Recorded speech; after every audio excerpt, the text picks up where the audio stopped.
If your business is not doing a full funnel lead nurturing program, then you're absolutely throwing both opportunities and money away. Let's talk about it. My name is Bill Arnold. I am president of PrevailMarketing.com. And every day we come to you with a video to give you some ideas, concepts, suggestions, strategies, techniques, whatever, to help you grow your business through better sales and marketing.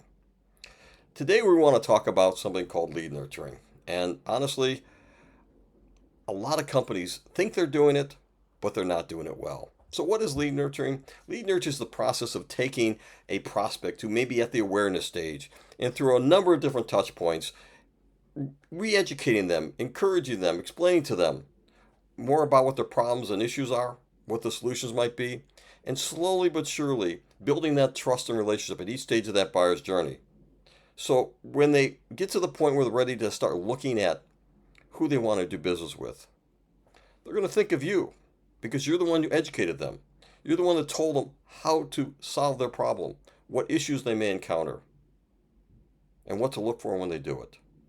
So you want to be the company who's educating your client, because if you're not, somebody else will be doing that, and that company will establish the position of trust with them. Let's talk about how important that is right now. There was a study a few years back by Marketo which said that 96% of the people who come to your site initially are not willing to buy, not ready to buy. They're just looking for ideas, concepts, suggestions on how to solve their problem. And that's the first touch. And they're going to go and they're going to start looking elsewhere. If you're not giving them that information or they don't feel satiated with what they need to know, they're going to continue looking. And so when you couple that with the fact that it takes up to 8 touch points for somebody to move forward in the buyer's journey, 8 different touch points, it makes the perfect case for lead nurturing. Okay? To do lead nurturing, you got to be understanding what the buyer needs and wants. So first off, you need to provide information that's relevant to where they are in the buyer's journey.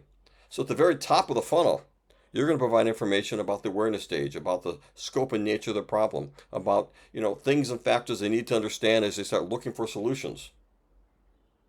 When they get to the consideration stage, you're going to start providing additional information about maybe some competitive analysis, maybe how your solution is a superior solution.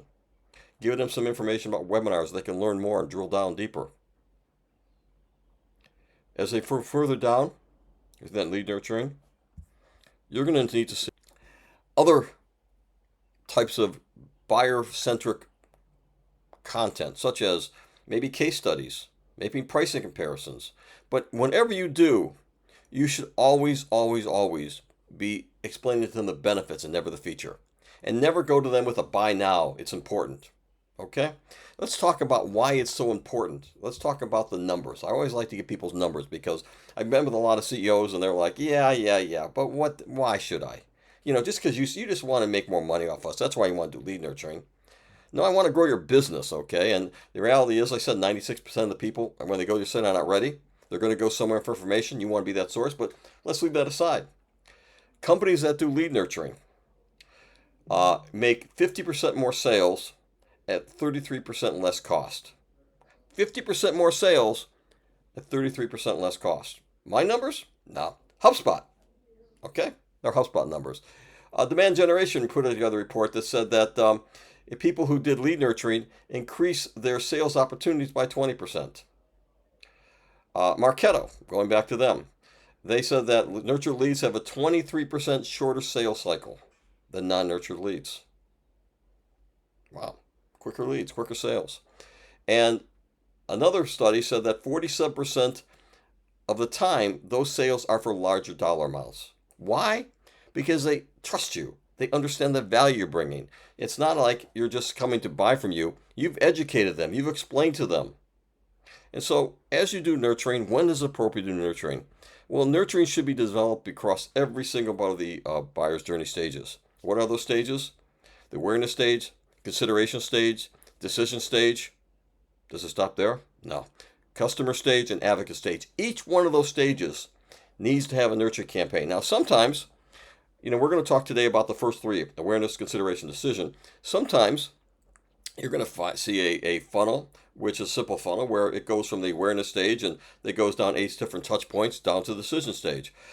Have I put those together? Yes. Sometimes I put together, I've got 8 touch points just in the awareness stage. It depends on a lot of factors, the complexity of the product, the buying decision, all sorts of things factor in. But we're going to get to that probably a little more tomorrow. But you need to have a full funnel nurture campaign. Now, how do you nurture? Now, I've kind of been alluding to an email nurture campaign, and that's certainly one we're going to spend the entire day tomorrow talking about it. Already completed the blog. It's a discussion unto itself. But there are other ways to nurture. We're going to talk about 2 of them today. We're going to talk about retargeting leads and social media targeting. Both of them are great ways to identify people who've already come to your site. They've already made you aware that they're interested in learning more about a problem or solution. So what is retargeting? Once a person has downloaded a piece of content, so you actually know who they are, you have some information about their email, you can literally follow them across the internet. And be on social channels, be on Google searches, and where they will get ads. You've seen that. You've typed in, you made an inquiry about something, and all of a sudden, you're seeing all this information about what you just made the inquiry about. That's the same concept. Now, I'm not saying to do this arbitrary and capricious. I hate it when I see this. But for the first 72 hours, that's a key time frame, 72 hours after they download a piece of content, they are still going to be looking for answers. They've got they wanted from you. Now they're going to go out there looking for other answers. So what do? You retarget them for a limited duration. And it has to be stage appropriate content. So obviously it has to be stuff at the top of the funnel. It's got to be information about the top of funnel. Now, do you share the same piece of content they downloaded? Of course not. Why would they come back to your site for the same piece of content? So you have to have multiple pieces of content that really restate to the nature of the issues, the problems, the concerns they're looking at, and follow them across the internet. Now, what I usually do is I usually make it so there's like 5 different options. So they don't just see the same piece, because maybe that one doesn't interest them. Maybe something else, maybe the different aspects interest them. So I always make that content specific to a buyer persona. So if I'm doing something targeting a CEO, maybe I've identified them as a CEO of a company. They filled out a form, or I've actually done some research after they filled out the form, and I said, oh, this is a CEO of the company. He's a different buyer persona than someone who's middle management. I got to treat him differently, so I'll put him in that workflow. And so they will get a different set of retargeting ads, display ads, as they navigate across the internet.